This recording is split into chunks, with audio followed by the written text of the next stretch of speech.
Hello दोस्तों, तो आज मेरी एक छोटी सी कंप्लेंट है। आप लोगों से एक मदद की मैं गुहार कराती हूँ। मेरी बेटी बहुत बीमार है, जिसके ऑपरेशन के लिए मुझे पैसों की ज़रूरत थी। मेरी बेटी के पहले भी 3 ऑपरेशन हो चुके हैं। तो मेरे फादर ने मेरी हेल्प की है, पापा ने मुझे पैसे दिए, मैंने अपनी बेटी के 3 ऑपरेशन कराए थे। तो जो जिस टाइम कोरोना टाइम चल रहा था, उस टाइम में मेरे बच्चे की तबीयत ख़राब हुई थी, तो उसका एक ऑपरेशन होना बाकी था, जिसके लिए मैंने अपने पापा से दोबारा मदद मांगी। तो मैंने अपने पापा को बोला 3 तारीख को कि मुझे कुछ पैसों की ज़रूरत है, मेरी हेल्प करें। तो मुझे बेटी का ऑपरेशन कराना था। मेरे पापा ने मुझे 1 लाख रुपए दिए थे, जो मैंने ला करके अपने घर में ही रखे थे। तो दोस्तों, मेरे पापा ने जो पैसे दिए थे वो लाकर मैं घर में रखती हूँ, जो मैंने अलमारी में नहीं रखे, क्योंकि अलमारी में सब लोग देख सकते हैं आसानी से। मैंने अपने घर पे दुछत्ती में आपको दिखाऊंगी बनी हुई, उस पर रखे थे। मेरे घर में कोई आता जाता नहीं है, मैं अपने पति से अलग रहती हूँ।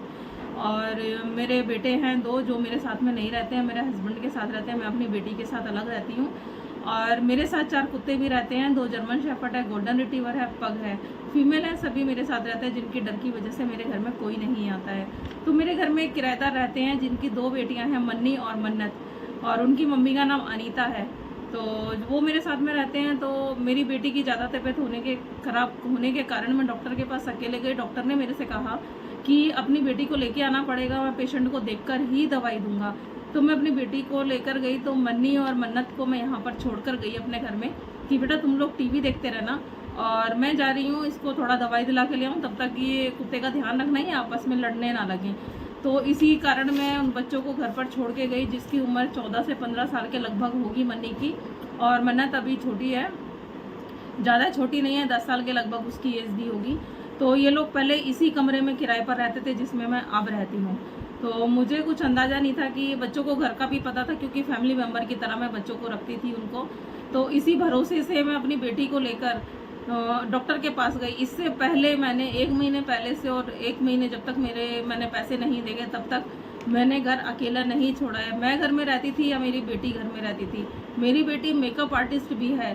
तो मैंने अपनी बेटी के टेस्ट के लिए 2 दिन पहले ही उस 1 लाख रुपए में से पैसे निकाले थे, 5,000 रुपये, और बेटी के टेस्ट कराए थे, जिसकी रिपोर्ट मेरे पास है।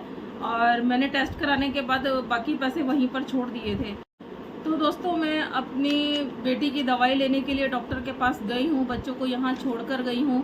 तो मैंने इसे 1 दिन पहले जब मेरी बेटी की एक बुकिंग आई मेकअप की, तो बेटी मेकअप करके आई, तो उसको 8,000 रुपये मिले मेकअप के। तो उसने मेरे को आकर 8,000 दिए। मैंने उसको बोला बेटा 5,000 रुपये जो हमने निकाले थे 1 लाख में से, उसको वापस रख देते हैं, उसी में ऑपरेशन के वक्त हमको ज़रूरत पड़ेगी। जैसे ही हम वो पैसे रखने गए, तो वहाँ पर वो पैसे नहीं थे, 1 लाख रुपये वहाँ पर नहीं थे। जिस कपड़े में मैंने पैसे बांध कर रखे थे वो कपड़ा वहाँ पर था, लेकिन 1 लाख रुपये उसमें नहीं थे। तो दोस्तों, मैंने वो पैसे वहाँ पर नहीं पाने के बाद मैंने अपने घर में किसी को आने जाने की इजाज़त नहीं दे रखी है। सिर्फ मन्नी, मन्नत और उसकी मदर यहाँ पर आ जाती हैं, तर मैं बच्चों को ही बुलाती हूँ। तो बच्चे आकर, मैं 1 घंटे के लिए बच्चों को यहाँ छोड़कर गई हूँ। उसके पहले और बाद में अभी तक मेरे घर में कोई नहीं आया, कुत्तों की डर की वजह से कोई नहीं आता है। मैं अकेले ही अपनी बेटी के साथ रहती हूँ। बहुत मैंने स्ट्रगल किया, बहुत मेहनत की अपनी बच्ची के लिए। मेरी बच्ची को ऐसे हालात में छोड़ दिया गया था, जब वो शायद, अगर मैं उसका साथ नहीं देती या मैं उसका ट्रीटमेंट नहीं कराती, तो शायद वो आज इस दुनिया में नहीं होती।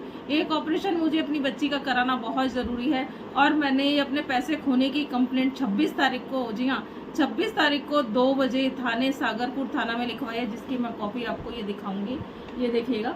तो 26 तारीख को मैंने ये कंप्लेंट लिखाई है, और आज हो गई है 27 तारीख। ये देखिएगा, मैंने पूरी कंप्लेंट लिखाई है, आज 27 तारीख हो गई है। अभी तक कोई भी पुलिसकर्मी मेरे घर में उनसे पूछताछ करने नहीं आया है। तो मैंने उन्हीं का नाम लिखाया है, जैसा मेरे साथ हुआ वैसा मैंने सेम कंप्लेंट में लिखाया है। तो मेरे किराएदार मेरे पर चौड़े हो रहे हैं, और ये कह रहे हैं कि देखते हैं, अभी तक कोई नहीं आया, जो होगा देखा जाएगा, कोई प्राइम मिनिस्टर आ जाए, मिनिस्टर आ जाए, हम सबको देख लेंगे। उन बच्चों का, जो मेरा किराएदार है, उन बच्चों का जो पिता है वो ऑटो रिक्शा चलाता है, ई रिक्शा चलाता है, और ई रिक्शा चलाता है, उसकी इनकम इतनी ज़्यादा नहीं है। और मैं और भी सबूत पेश करूंगी जो इन्होंने खर्चे किए हैं मेरे सामने। इन्होंने काफ़ी खर्चे पिछले 15 दिन से हो रहे हैं। इसकी जो मनी की मम्मी थी, वो यहाँ पर कपड़े सुखाने ऊपर आती थी, 15 दिन से वो भी नहीं आई है। और मैं वो फिंगर भी दिखाऊंगी जहाँ से पैसे निकले हैं, वहाँ पर फिंगर, बच्चों की फिंगरप्रिंट आए हुए हैं, क्योंकि वो मेरा मंदिर है, मंदिर में मैं पूजा करती हूँ, उसका धुआं छत पर जम जाता है। वो धुआं मैं सफाई करने के लिए चली तो मैंने इतना ध्यान नहीं दिया, जब मैंने कल ध्यान दिया तो देखा वहाँ पर फिंगर बनी हुई है। मैं आपको वो फिंगरप्रिंट भी दिखाऊंगी बच्चों की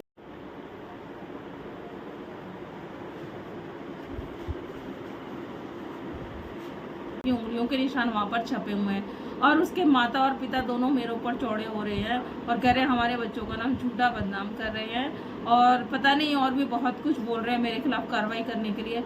मैं आपसे रिक्वेस्ट करती हूँ, हाथ जोड़कर एक माँ की गुहार है कि मेरी मदद करें, मेरी बच्ची के लिए मेरे साथ खड़े हों, क्योंकि मैं बहुत ही ज़्यादा स्वाभिमानी हूँ। मैं अपने किसी से भी मैं उधार लेती हूँ, उसको वापस करना मेरा पहला कर्म होता है। मैं पैसा वापस करती हूँ, चाहे मेरे मम्मी का हो, पापा का हो, किसी का भी हो। तो मेरे साथ में कोई नहीं रहता, मैं अपनी बच्ची का अकेले इलाज कराती हूँ। उधार मैंने 1 लाख रुपए लिए थे और बच्ची के ऑपरेशन के लिए लिए थे। डॉक्टर का मेरे पास है, मैंने टेस्ट कराए थे, वो रिपोर्ट मेरे पास है। प्लीज़ मेरी मदद करें। दिल्ली पुलिस मेरा सपोर्ट नहीं कर रही है, क्योंकि 24 घंटे होने को आए हैं, अभी तक पुलिस की तरफ से कोई भी चेकिंग करने नहीं आया है, कोई पूछताछ करने नहीं आया है। तो इतनी देर में तो वो पैसे को कहाँ से कहाँ लेके जा सकते हैं, आप भी सोच सकते हैं, आप समझ रहे हैं। प्लीज़ मेरी मदद कीजिएगा दोस्तों, प्लीज़ प्लीज़ प्लीज़। आज मेरे साथ हुआ है, कल आपके साथ भी हो सकता है, किसी के साथ भी हो सकता है। तो मैं आपसे यही एक उम्मीद करती हूँ कि आप मेरा साथ देंगे, सपोर्ट करेंगे। एक माँ की गुहार है, इसको आगे तक पहुँचाएँ, इन लोगों के खिलाफ कार्रवाई हो। मैं बहुत सीधी सादी हूँ और मेहनत करने में विश्वास रखती हूँ। मैंने अभी कुछ दिन पहले अपना यूट्यूब चैनल बनाया है, जिसमें मैं मार्केटिंग की वीडियो डालती हूँ। तो मैं अपनी मेहनत से ही सब कुछ करती हूँ। इस काम में भी कितनी मेहनत है, आप लोग समझ सकते हैं कि ये ब्लॉग बनाने में कितनी मेहनत होती है। पूरा दिन घर से बाहर रहना, मैं नहीं होती तो मेरी बेटी, हम लोगों ने घर उस दिन से अकेला नहीं छोड़ा है। एक दिन के लिए उन बच्चों को, 1 घंटे के लिए मैं छोड़कर गई थी, मनी और मन्नत को। मेरे जाने के बाद उन्होंने किसको बुलाया है, किसके थ्रू ये काम किया है, मुझे नहीं पता। बच्चे बहुत तेज़ हैं और माँ उनकी जो है ऐसी है कि बेटा उनका चोरी करता था, 10,000 रुपये उनको डेली ला के देता था, तब भी नहीं पूछती थी कि पैसे कहाँ से लेकर आया है, किसने तेरे को इतने पैसे दिए हैं। उनका बेटा जो है थोड़ा काम करता है, लेकिन मुझे उनकी बेटियों पर, उन पर पूरा शक है। अगर वो सच्चे हैं तो उनको भी इंसाफ मिले, अगर वो झूठे हैं तो वो पकड़े जाएं, मेरा पैसा मुझे वापस मिले। थैंक यू दोस्तों, प्लीज़ इस वीडियो को जितना हो सकता है उतना शेयर करें, प्लीज़ मेरे को न्याय दिलवाएं।